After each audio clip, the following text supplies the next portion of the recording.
For me, the most important story of Brazil for the last 15 years is the question of mobility. During the first decade of the 21st century, Brazil witnessed something incredible, which was a massive reduction of poverty and inequality. But since 2014, roughly, Brazil has been mired in a deep economic and political crisis.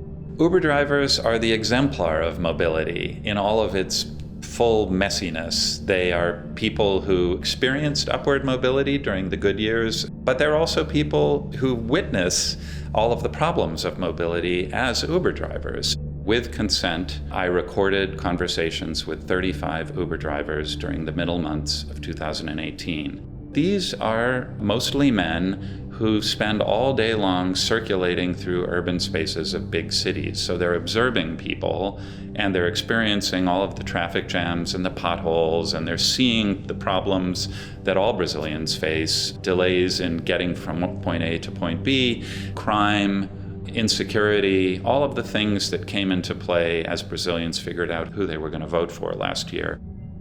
Thanks to Uber, I'm working. I'm paying for the car, I'm paying. Thank God, because the way it is here in Brazil, I bet you know, right? The crisis and all of that is happening, right? Unemployment is high, so it was our good fortune that Uber appeared, you see? Many of our drivers would make reference to better times, historical moments when things were better for Brazil. And the two periods that they tend to mention are the years of the PT government, which is roughly 2003 to 2016. And then there is reflection on the better times of the military dictatorship.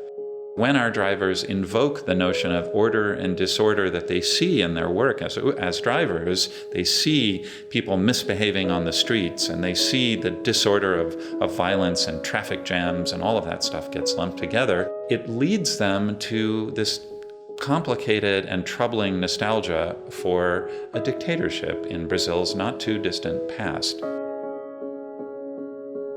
Our country doesn't need more democracy. It needs order. So you're going to say, who would you vote for? Man, I'd vote for that crazy guy Bolsonaro.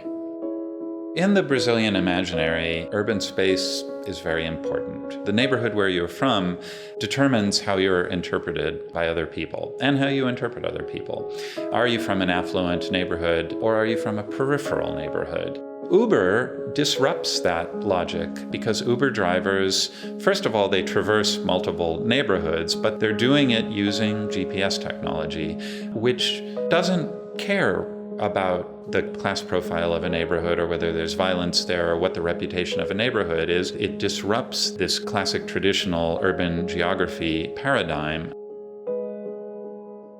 I just came back from a 2-week trip in Brazil. I probably took about a dozen Uber rides, and without exception, all of them expressed regret, frustration, and a sense of deep concern about the future. I think a lot of the drivers are still holding some sort of hope. The economy possibly is turning around, but overwhelmingly, these Brazilians, these Uber drivers, are deeply concerned about the future and the possibility that things might finally get better for Brazil.